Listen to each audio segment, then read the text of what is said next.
Hello guys, आज आप लोग को एक्सरसाइज 7.9 पढ़ाएंगे। इसमें कुछ समझना है, डिफिनिट इंटीग्रल पर रिलेटेड है। तो टेंशन नहीं लेना है। जिस तरह से आप लोग इंटीग्रेशन करते हैं उस तरह से बनाना है। लास्ट में खाली वैल्यू रखना है। जैसे एक हम एग्जांपल बताते हैं। मान लिया जाए यहाँ a to b है, ठीक है, f डैश x है और यहाँ dx। तो सबसे पहले आप लोग इसको पढ़ेंगे कैसे। तो पढ़ना है a to B integration F dash X, ठीक है। ए टू बी बोलना है, इंटीग्रेशन बोलना है और इस तरह से बोलना है। इसमें जो नीचे रहता है लोअर लिमिट होता है। कौन होता है?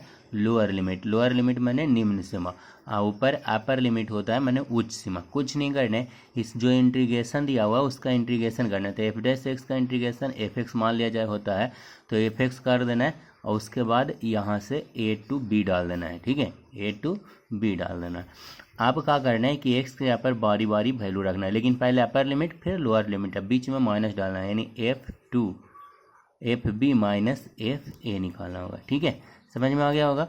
आप लोग को एक क्वेश्चन बता देते हैं। फर्स्ट वाला एक्स है -1 to 1 है, x plus 1 into D x है। देखिए आप लोग को इंटीग्रेशन करने आता है, एकदम आराम से जैसे इंटीग्रेशन करते हो इसे कर लीजिएगा, ठीक है।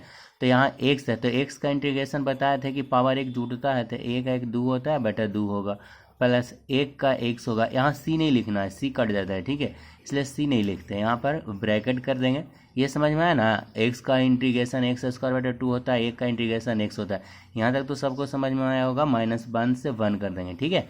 अब यहाँ पर बारी बारी से मान धरेंगे। तो पहले एक रखेंगे, तो ये 1/2 होगा, प्लस 1 होगा कि ना। बीच में माइनस लिखना है, एक्स जगह पर -1 रखना है, तो -1 का स्क्वायर प्लस 1 ही होगा, और प्लस -1 हो जाएगा, क्या कि प्लस 1 एक्स है, तो एक्स जगह पर -1 रख दिए, ठीक है। अब इसको सोल्व करेंगे तो 3/2 आएगा, माइनस इसको सोल्व करेंगे तो आएगा 1/2 -1/2, ठीक है। तो 3 1 4 हो जाएगा, बटा 2 यानी 2 आ गया। तो इस तरह से आप लोग बना सकते हैं। हम अभी बना दिए हैं। पहला -1 to 1 है, एक्स प्लस 1 है, x square by x plus x हो गया। अभी इसका इंटीग्रेशन बताए थे। फिर एक्स के जगह पर 1 रखे या एक्स जगह पर -1 रखे। आप लोग भी मान रख के बना सकते हैं। उसी तरह से क्वेश्चन नंबर 2 बताए हैं, 1/x है। इसका इंटीग्रेशन आप लोग जानते होंगे log x होता है, और 2 to 3 है, तो 2 नीचे लिखेंगे, 3 ऊपर लिखेंगे। अब इसमें सब मान रखेंगे log 3 माइनस log 2, ये एक्स जगह पर 3 एक्स जगह पर 2। लेकिन यहाँ पर log m minus log n था, इसलिए log m बटा n होता है फार्मूला log का, इसलिए 3/2 करके छोड़ देंगे, कोई दिक्कत नहीं होगा। फिर क्वेश्चन नंबर 4 बताएं। 3 उसी तरह से है, 0 to π/4 है। 0 to कितना है? π/4 sin 2x dx है। तो हम बोले क्या कि जो इंटीग्रेशन होता है वो इंटीग्रेशन करे, समाकलन करना ही करना है। निश्चित समाकलन में जो वैल्यू रहता है वो रखना होता है। तो साइन का समाकलन -cos 2x होता है। क्या होता है? -cos 2x साइन एक्स का। यहाँ पर 1/2 होगा, काहे कि एक्स का मल्टीप्लाई नीचे आता है, तो cos 2x बटा 2 होगा। यानी बाहर में कौन होगा? 1/2 -1/2 बाहर होगा, और cos 2 एक्स जहाँ पर π/4 रखें, फिर 0 रखें, ठीक है। तो cos 90 का वैल्यू 0 होता है, यहाँ 1/2 रह जाएगा, 0 होता है, और cos 0 का 1 होता है, तो माइनस माइनस की हो गया, प्लस 1/2 हो जाएगा, ठीक है। क्वेश्चन नंबर 9 में इतना लिखा हुआ था, तो इसका तो फार्मूले आप लोग पढ़े होंगे कि dx बटा √1 - एक्स स्क्वायर हो। इसका 2 फार्मूला होता है, चाहे तो साइन इनवर्स एक्स होता है या माइनस कॉस इनवर्स एक्स होता है। लेकिन हम साइन इनवर्स एक्स रखेंगे, तो साइन इनवर्स एक्स 1 to कितना हो गया? 0। तो एक्स जगह पर 1 रखेंगे, तो पहले साइन इनवर्स 1 हो गया, फिर 0 रखेंगे। साइन इनवर्स 1 का वैल्यू π/4 होता है, सॉरी π/4 नहीं, π/2 होता है। 90 का वैल्यू होता है, साइन 90 का वैल्यू 1 होता है, गलती से लिख दिए थे π/4। और साइन 0 का 0 होता है, इसलिए π/2 - 0 π/2 हो गया, ठीक है।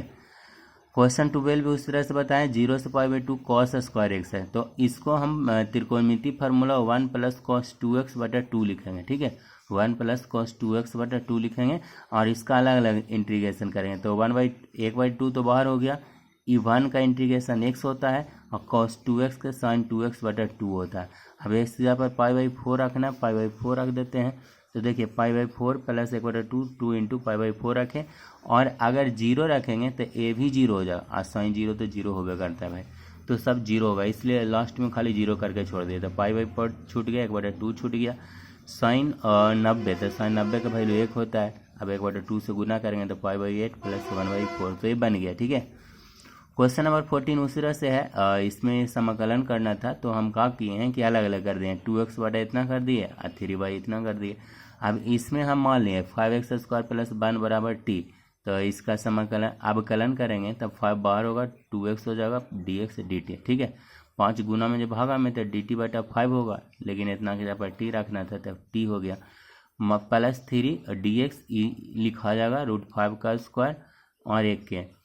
अब उसके बाद 1/t है तो इसका इंटीग्रेशन log t होता है, 3/√5 कहाँ से लाए हैं, तो x का गुणांक जो रहता है नीचे आता है, पता है ना आप लोग को, तो यहाँ पर √5 नीचे आ गया और ये फार्मूला हो गया x² प्लस a², तो उसका फार्मूला होता है tan इनवर्स x, तो tan इनवर्स x जब पर √5x था तो √5x रख दिया। अब आगे चलते हैं, तो यहाँ t का मान रिटर्न करेंगे 5x² प्लस 1, 1 to 0 हो गया, 3/√5 हो गया, tan इनवर्स 5x हो गया, 1 to 0 हो गया।